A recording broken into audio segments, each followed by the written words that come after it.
Welcome to number seven Right. of the mental health podcast. Can't believe it's July already. We are excited to talk about it. Let's jump right into it, Mr. Hernandez. Davis and I are a little rusty, so we're going to let you lead the charge.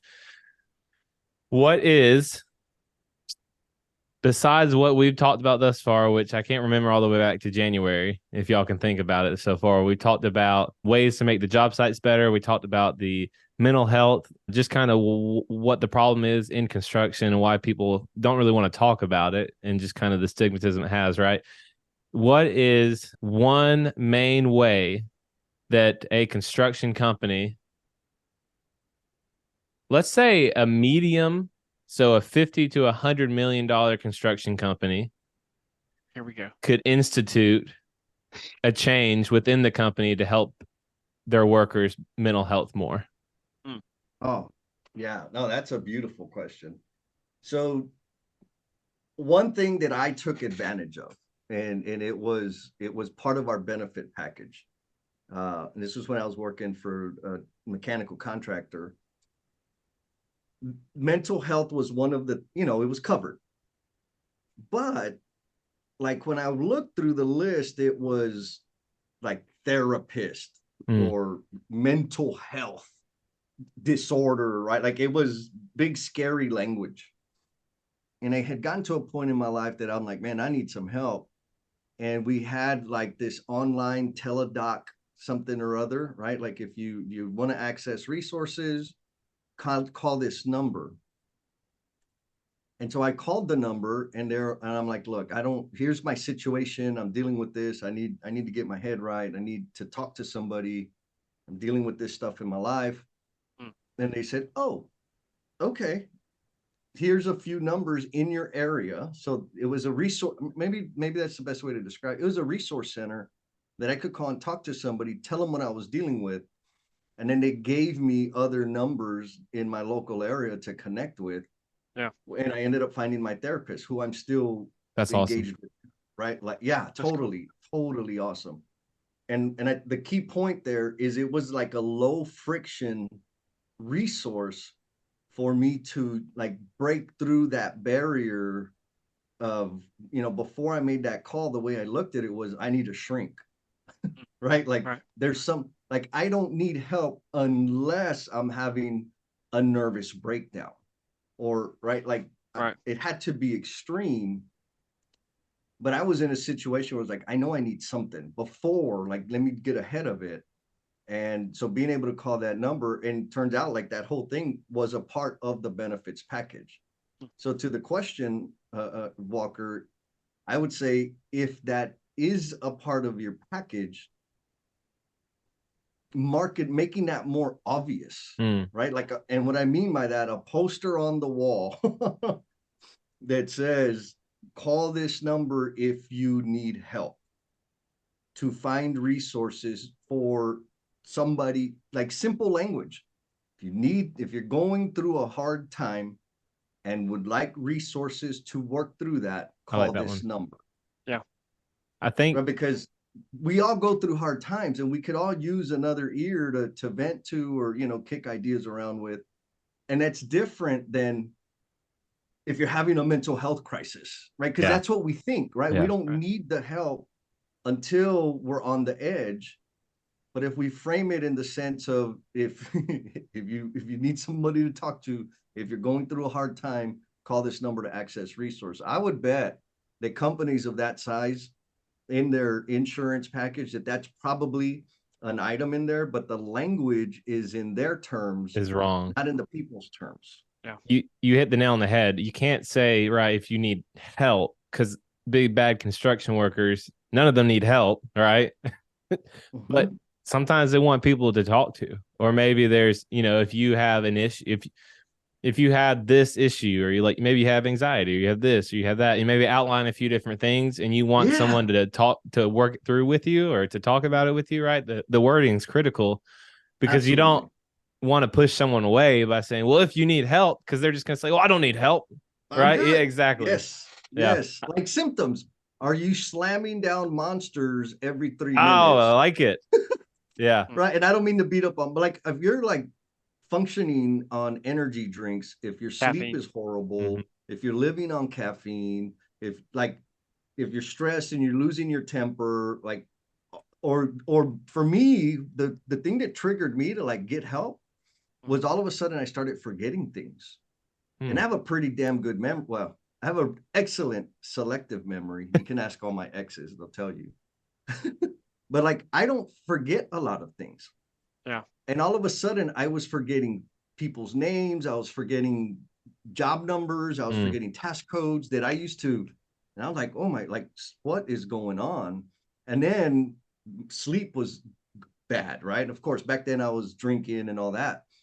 But those types of things, like if this is what you're experiencing, call this number. Right. Right. Well, two things. Grassland and Gory, I know that doesn't fit the 50 to 100 million range, Walker, but two things they do is they have a personal development department. And I like it. so I think the head of that, Mr. Brent Perkins, he is a certified counselor. And so he can help someone if they need it. That's We awesome. also have the thing that Jesse talked about where you can have that resource and we will provide X amount of sessions, right? We'll help you get involved with a therapist. And then the third thing is we have other people under Mr. Brent. And one of the guys I've been connected to, his name's Tavon Arrington. Great guy. Love the guy. Shout out Tavon. Used to be the lead of FCA at UAB at a place we know dearly, Walker. And Tavon is just, he's a leadership coach. He's not a counselor. He's like, I'll be the first one to tell you I'm not a counselor, I'm not a Awesome. pastor, not, I can't help you in that area, but I can help you with relationships on the job site. I can help you try to learn to lead a little bit better. Hey, let's just start with a book study and go with that, right? And it could just be something like that. You can have someone that is a leadership coach that wants to help somebody in the field that's wanting to learn how can I go lead up at an early age, right? And so to answer your question, that's what we have at B&G. But really, I've seen at least a whole from the majority of people in our industry is they don't have a coaching service, right? They don't have, if I'm young, can I reach out to someone? Is there someone that's willing to help me in my career? And that's one of the things of why I started to think about what would it be if we did something like laying foundations coaching, right? We're going through that. We're looking at that, Walker. I know it's just not out there yet, but I know where I'm at in my career and all the people like Jesse, he's going and talking to a therapist still. Does he need to? Sure, maybe, but was he where he's at when he first started his journey? No. But all the people that are going through something that have gone through something tough, they have someone they can go to. They have someone they can go to and have accountability or talk through something. And even when they get out of that, they still continue to go to that person because they saw, man, this person helped me that changed my life in a certain area. It doesn't matter really the area, right? But if you're willing to go take that step, allow someone to speak into your life and give you feedback because the hardest thing is changing, right? The hardest Mhm. thing is I have to change Davis Hambrick's behavior, and I'm the only one that can do it. Jesse can't do it. Walker can't do it. But if you find someone that can help you, that I hate the word safe space, I really do. I don't like the term, but create a safe environment for you to go, man, I just freaking messed up. This is what I messed up at. And you go, Mhm. man, that sucks, but here's some things I can do to help you. You level the anxiety down for everybody to be able to go, I can go to someone like this. And I know I'm rambling, I'm all over the place, but man, I just think there's such a need in our industry to have coaching to where it's not, I got to go to a shrink first, right? Like, how do we destigmatize that? And that's part of the reason why we're having this podcast. And I'll leave it at that. Shut up.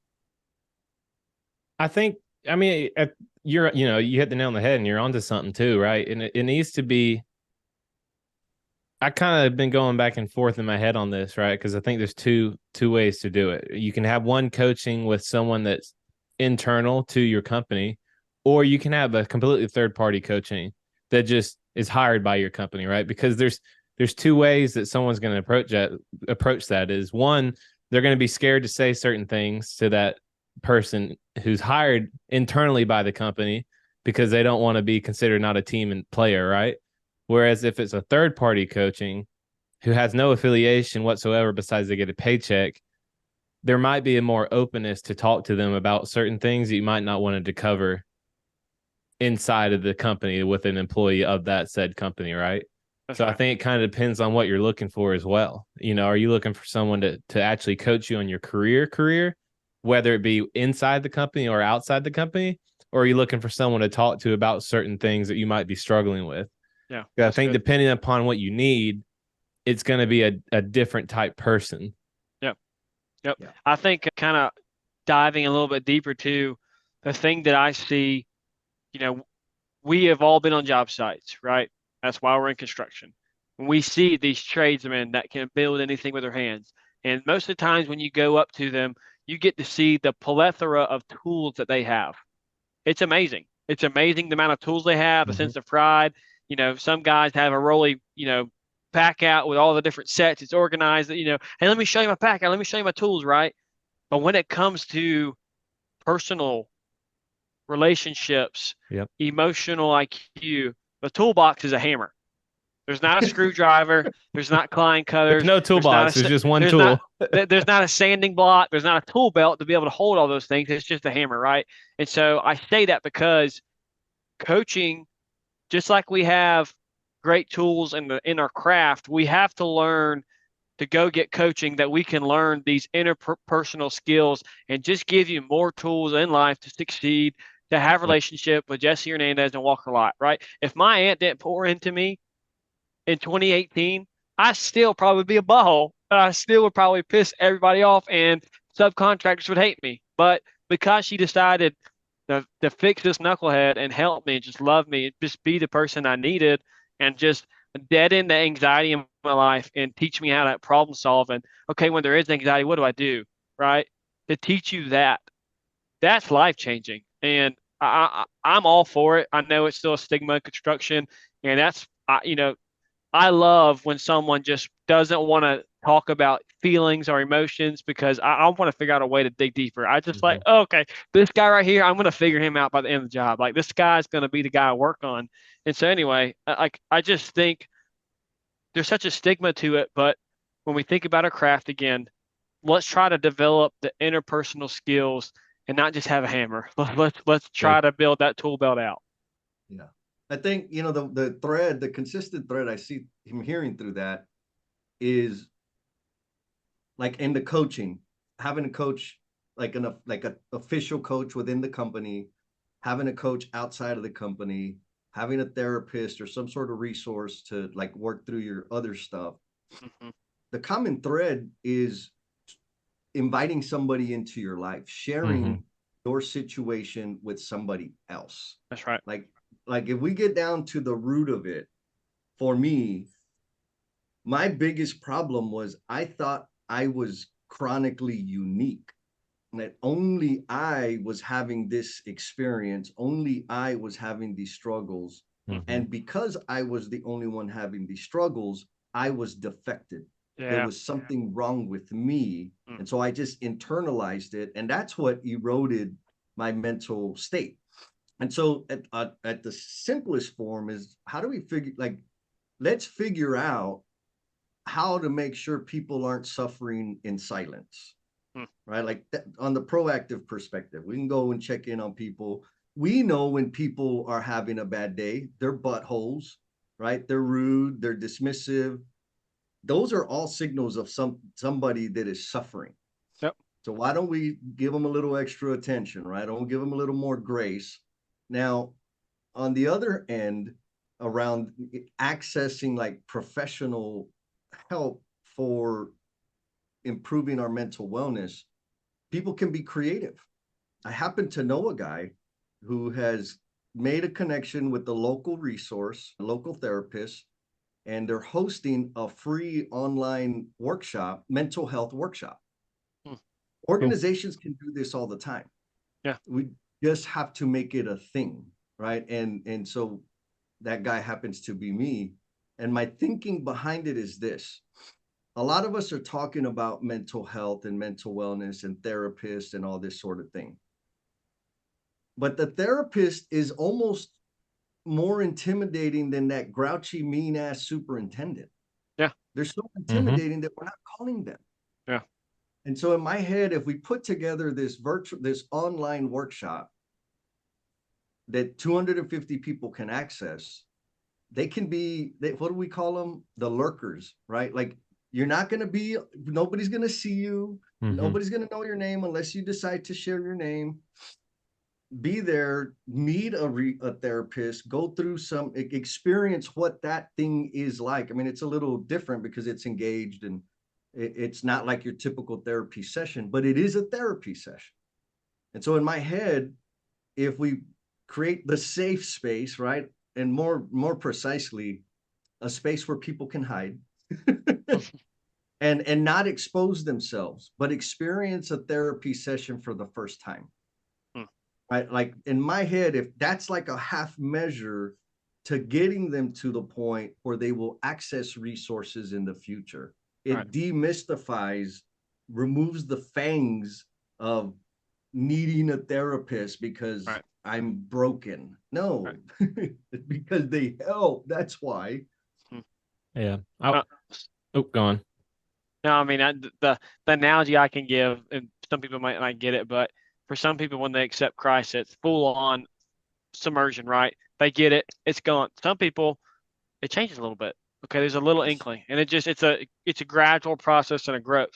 In the same way, with a lot of things in life, you know, based off your personalities, your tendencies, like who knows, right? But how do we get the people interested without just like slamming them and like, oh, you got to have all of this, and if you don't, like, we don't need you, right? How can you work on a way to, here's a little bit of it, it's a half measure like you talked about. I like that. A little bit of music play, read sheet music, I like that. But it's a good thought. I like that a lot. What were you saying, Walker? Well, I was going to say, I wanted to switch gears a little bit on it because all the common threads that y'all are talking about it's relationships. Yes, but it's, I've discovered as Davis and I have not been outside of school for very long, right? But the further outside I get, the more I discover how hard it is to build those meaningful, long lasting relationships that you had when you were younger, right? My wedding, I had 4 high school friends, best friends, right? My 2 best men were from high school. And then I had Davis, who's one of my best friends from college, and then brothers, right? And that was it. There's no one outside of school. And because that's where you built this meaningful, lasting relationships, because you saw each other every day. You were going through the same exact thing. You didn't really have a family at the time, right? It was just you or very little people. Maybe some of them might have been married, right? But it's really just single people all together going to school or doing whatever. It could be in the trade school, you name it, right? And then as you get more into life itself, those friends might get further away, right? We're still all great friends, but they all live however many miles from me, 500 plus, 1,000 miles from me. And you just don't get to see them every day. So now you're working with everyone and you're either married or you're not, or you have a relationship or you don't, right? But the fact of the matter is, everyone's got their own life now that they're dealing with. And the only thing that you're going through is a very surface level of work, right? You just show up to work, you do what you got to do, and then you leave. And relationships can't really be built doing that. And so I think the further you get in your career and your life, the harder it is to develop those deep, meaningful relationships unless you're very intentional about it. Yes. And so by someone being on the job site, right, it's like you get to a point where you look around and you're like, I don't have anyone to talk to. I don't have anyone to push me to go to counseling or to push me to go to coaching or to just push me in general. You might just have people around you who are just there and they say, hey, man, you're doing a great job, even when you might not be, right? And then one day you get fired and you're like, I don't know what happened. I kept on getting told I was doing a good job. And then I don't have any feedback, you name it. At the end of the day, that's gonna be what happens. And so I think another thing is, how do you build those meaningful relationships that you might have had when you were younger? Sure, it's probably not going to look exactly the same, but how do you go about building those relationships as you continue to grow and progress in your career? Good question. That's good. I mean, so Jennifer and I, like, when we started doing the Lean in Love live streams and 5S live streams, one of the things that came out of those conversations was the inside the gate, right? Both sides of the gate. or Armando says, hashtag no gates. Like we have this thing in our head that says, when I cross the gate to the job site, I have to take off my ball cap and put on my hard hat, and I'm construction Jesse, right? And I'm no longer human. I'm no longer a person that has a family or fears or any goals, aspirations. I am a worker bot, and I am going to do those things. And then when I leave the job site, I'm going to leave all the stress and all the frustration and disappointment of the job inside the gate, because once I cross, I go back into Jesse land, right? I'm just going to be the silver fox. But that's not what, that's not reality. I am the same human being all the time. I bring my frustrations of work home. I bring my frustrations from home to work. I bring celebrations. Like the energy that it takes to create and maintain that separation is poorly spent energy. Oh, yeah. If we put that energy into connecting with somebody, listening to somebody, making those relationships happen, because if you think like those early relationships you're talking about, Walker, super strong relationships have some factors in them. One is there's some commonality between the people. If we're on a job site, we got a hell of a lot of commonality. Two is you've learned something together. You've experienced something big, something traumatic, something meaningful together. When you're building a building, you're learning a lot together, right? So the elements of forming a meaningful relationship are there. I think the part of the problem is the way we show up, thinking like I'm a worker bot. I don't want your problems, leave your problems at home, right? Like this is the kind of language that we use out there. Yeah. And the energy it takes to maintain that separation is poorly spent energy. And I'll tell you, like, I've had the same observations. I have a group of friends that I've known since 6th grade that we're still in I'm like the biggest flake. I'm the one that shows up the least amount of time. But we're tight. Like they get together all the time, and I just see the pictures on Facebook because I don't show up. But we have those deep, meaningful relationships. Then there's this period of time in my life, about 20 years worth, where I didn't have any meaningful relationships, right? Like I went to work, I left, I came home, blah, blah, blah. And in the back half, I have a lot of people like you guys. I got a lot of people in my life that I look forward to, and I miss those people. But it's because I changed the way that I showed up at work. I stopped trying to do the separation. I started listening more. I started sharing more. And I get that in return. And so that's why the relationship forms. So it's not like it's impossible. I feel like I can't remember his name. Man, I wish I could remember his name right now. Jackson, I'll just leave it at Jackson. Pollock. He said this what's that? Jackson Pollock, the painter. No, not the painter. He's a construction dude. He made the comment that part of our problem is we have a disposable mindset in construction, right? Because the lifetime of the necessity of the relationships that are possible expire when the project is complete.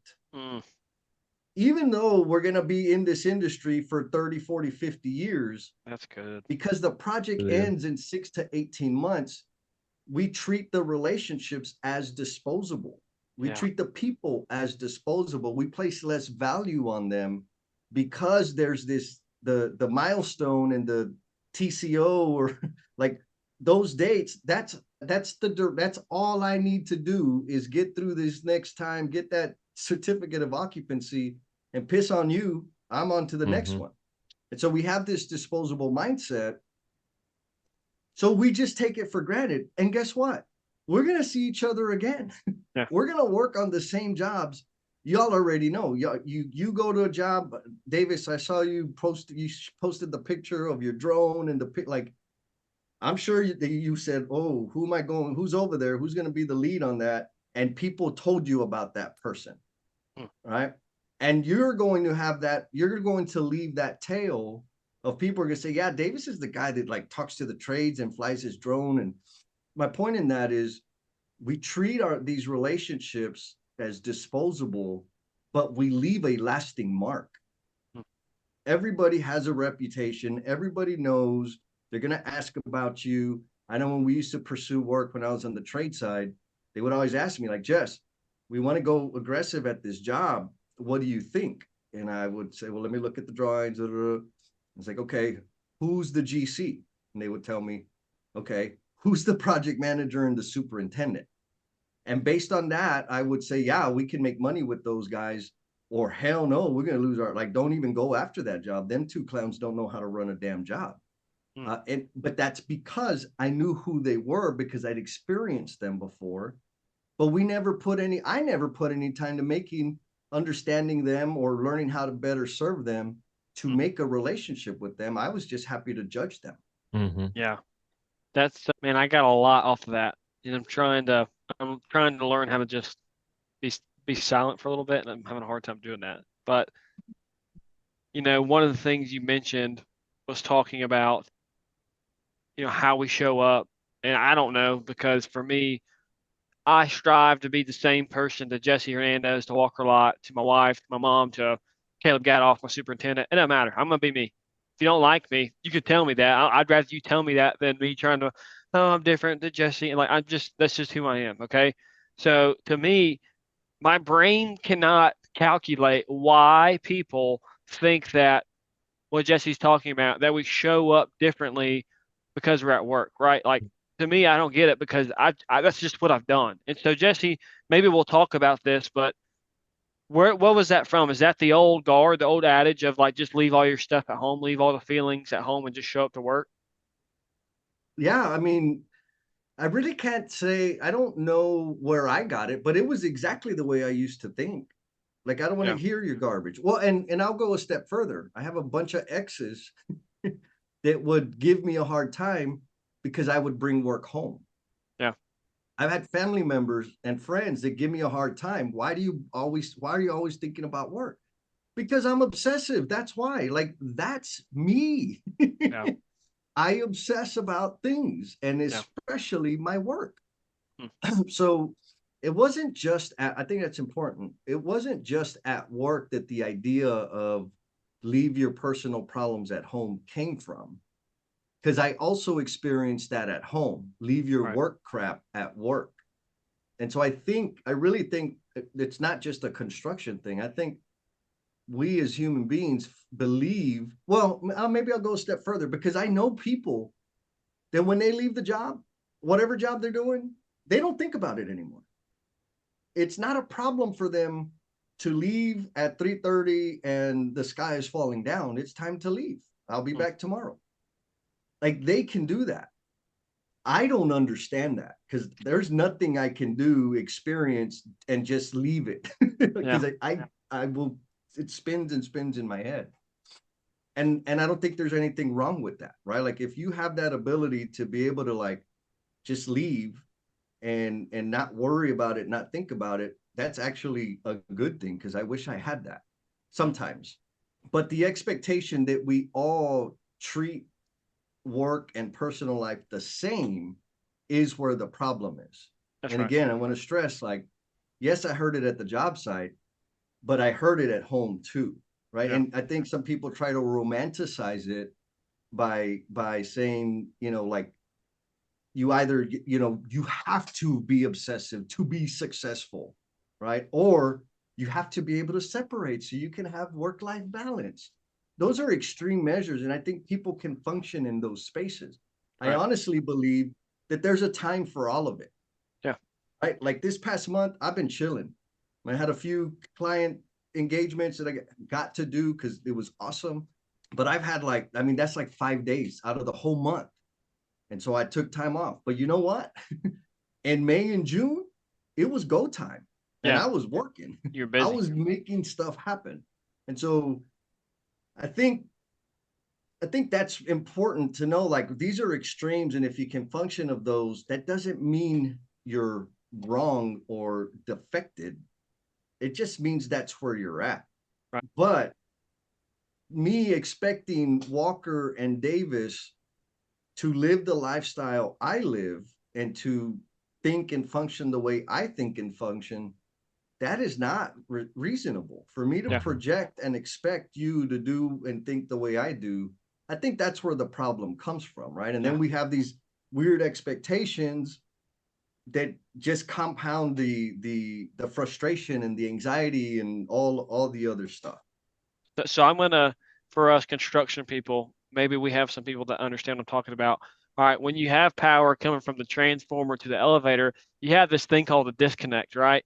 When that disconnects off, that means power is not going to the elevator, so you can work on it, right? And so I think the disconnect is that, everybody does the same thing the way Davis Hambrick does, right?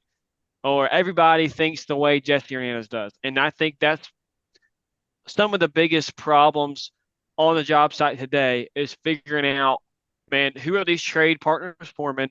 How do they think? What is their personality? When can I tell? Can I tell if they're having a good day or bad day? Like that should be your job, and that's the thing I love about construction because I just that's what I love. I want to go figure that guy out, and kind of shifting, going a little bit deeper off of what Jesse was talking about.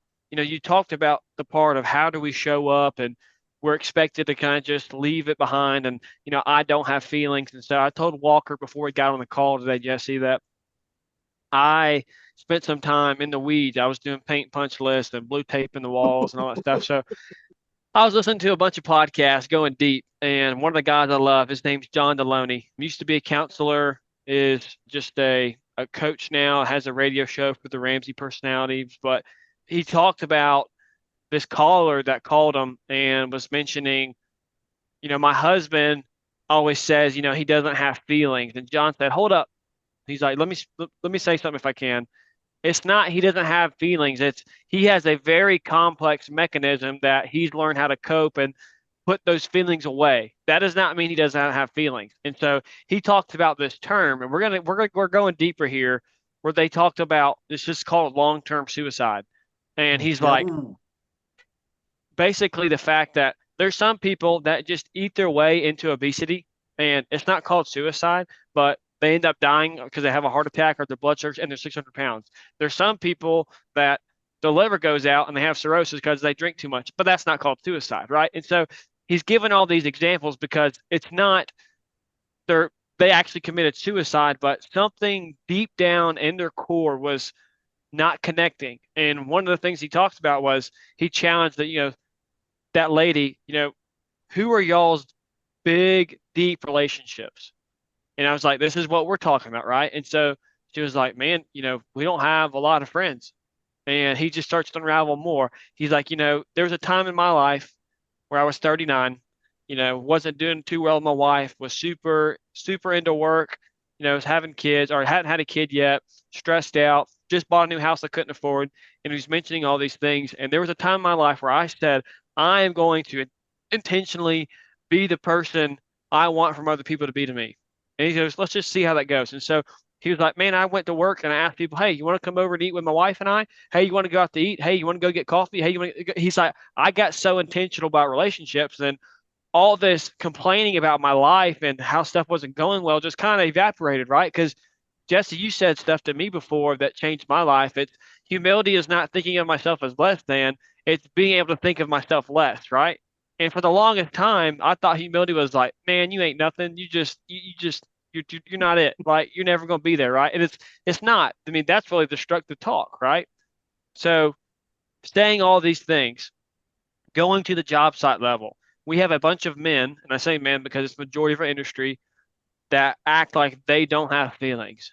And I can promise you, if you give me an hour with one of those men, I will figure out their feelings. I will freaking pester them and I will just dig and understand and want to know. And they might be just annoyed with me, but I'm going to figure it out because I want to know how can I help him?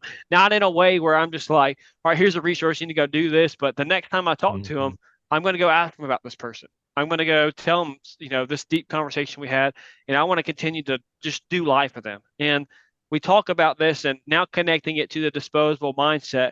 I go back to where I was in my career.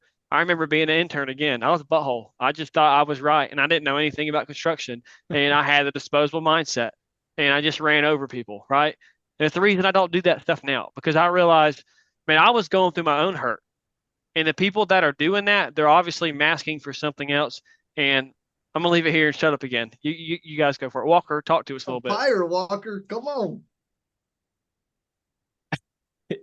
You covered a lot, dude.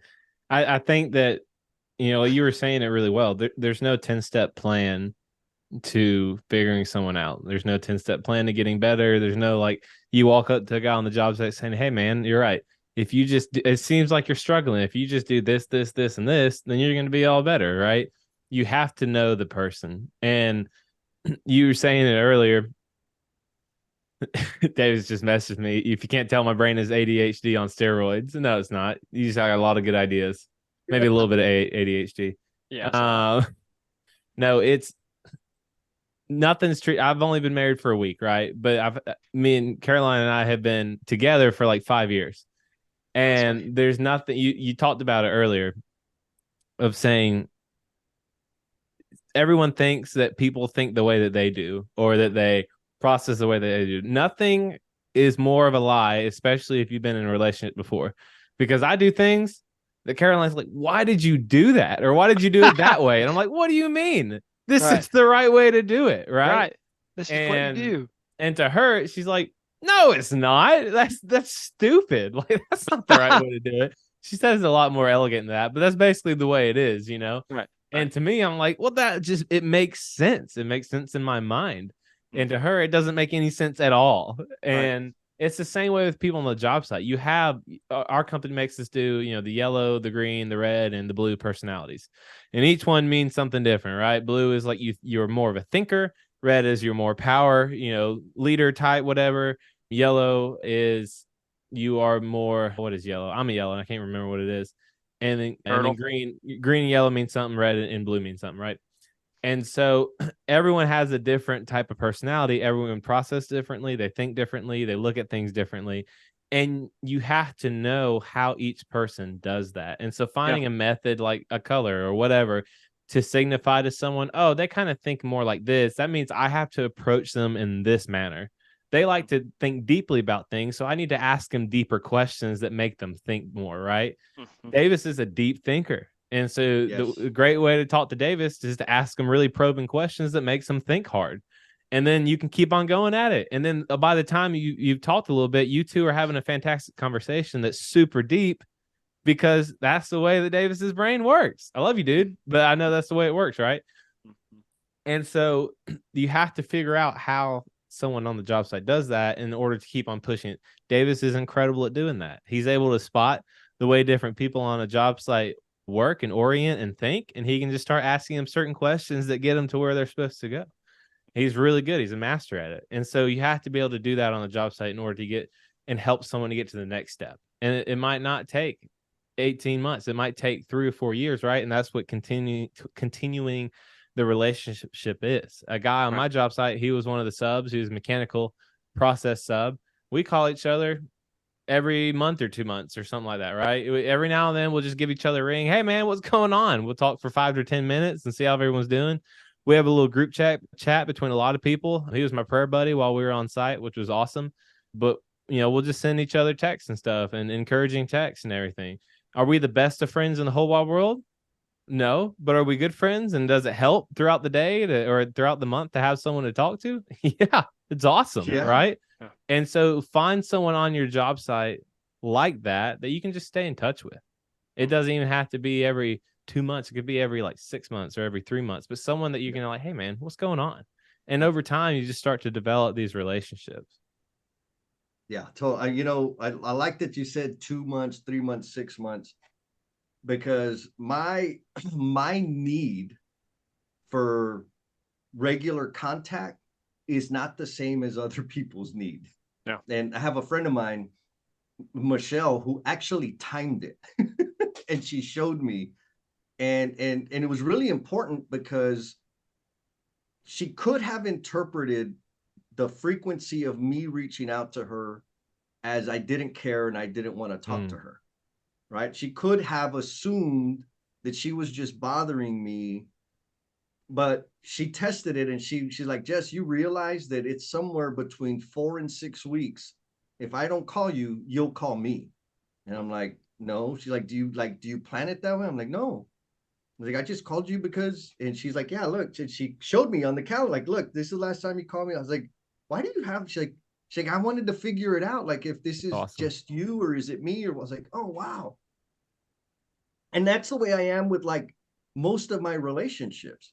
I don't just I don't need daily contact unless we're working on something. I really don't need daily contact. And so if I'm only reaching out to you every 2 3 weeks, 4 weeks, 5 weeks, 6 weeks, that's normal for me. And the reason I'm pointing that out is because there are other people out there like me. And so just because they're not like reaching out on the daily, texting, Snapchatting, or whatever, that doesn't mean that they're not social people. It just means that they don't need that kind of that frequency of reinforcement. But I'm gonna add on what Davis was talking about men not having feelings, right? And that it's a slow suicide.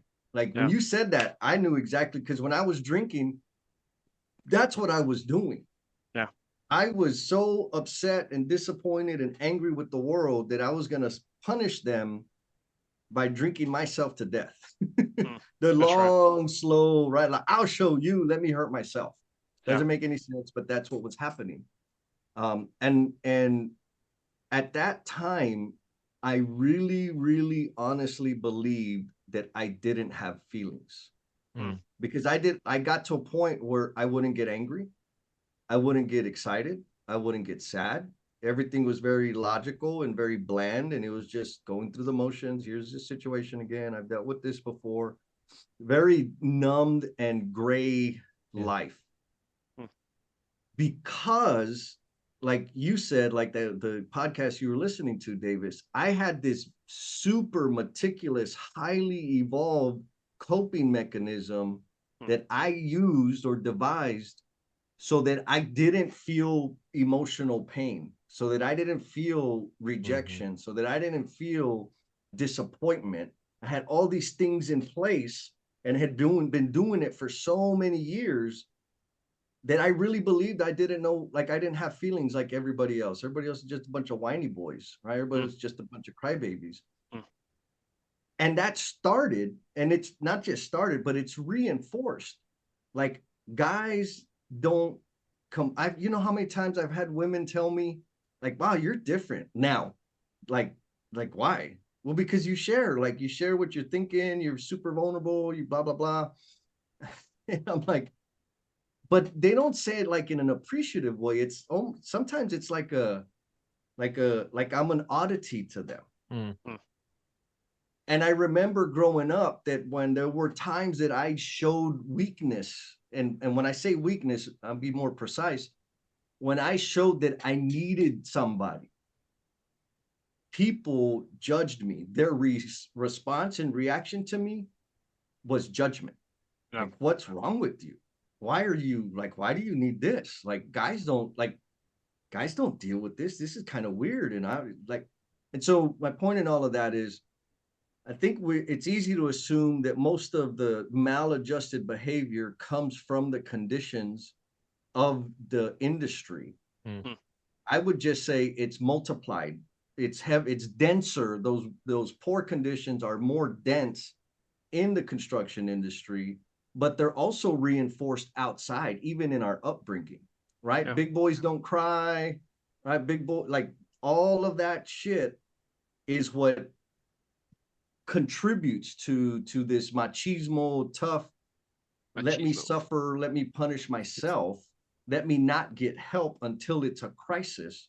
That's reinforced not just at our job, but all around. And so maybe a call out to the people that are listening, if you are accessing like services, therapy or a buddy or a friend, if you have some kind of healthy coping mechanism that helps you deal with the crap that we're all dealing with, let somebody else know that you're doing that.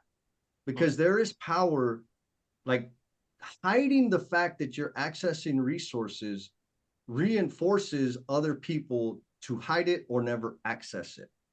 Sharing the fact that you're accessing these resources will let other people know it's okay. Like, since I've been very vocal and visible about having a therapist, etc., people have like, wow, like I had no idea, Jess. It's like, oh, it's not that bad. Like, I was way worse when I first started talking to her. I've healed a lot, but they're like, no, no, no, it's not that. It's like, you have a therapist. Like, shit, I should have a therapist too. Mm-hmm. And so it's kind of like you give people permission to explore that idea by sharing that you're doing it too. Like, I think that would be a very simple, super courageous thing that we can do, those of us that are utilizing those resources to help ourselves. Just telling somebody else that we're doing it, that gives them permission, that lowers the gate and reduces the friction for somebody else to access it. Because now that they know you've done it, they may come back and say, hey, well, how did you find that person? And now the ball is rolling. There's this really cool guy that I know that wrote this book called Becoming the Promise You're Intended to Be. I don't know who wrote it. It's some cool guy. I don't know his name or anything, Man, they but paid a lot of money for that model on the cover. I know that's that. right. And that's a sexy man right They there. did. Gray haired and everything. But I Big always box. remember, just real quick, I've been wanting to bring this up. I'm on chapter 15. I still got 5 more to go, but going back to chapter 2, story number 2, where do the whispers come from, right? You talked a little bit about some of the things you've gone through. I don't want to go through all of it, obviously. I mean, just how vulnerable you are in the book, Jesse, is it's amazing. You just talked about vulnerability, what that does for people, but the things that you've gone through, it's helped me know you deeper, which has been cool because you've told me stories, but now I can go back to the story and go, man, now I know what he was talking about. He's told me the story before, but it's a little bit deeper. Long Mm-hmm. story short, this chapter really spoke to me because it talked about, the gut tuition you have, right? That you might be going through a hard time. You still might be confused. You might be doing some stuff you shouldn't be still, but everyone has this gut feeling of like, man, I do need to reach out to someone. I need help.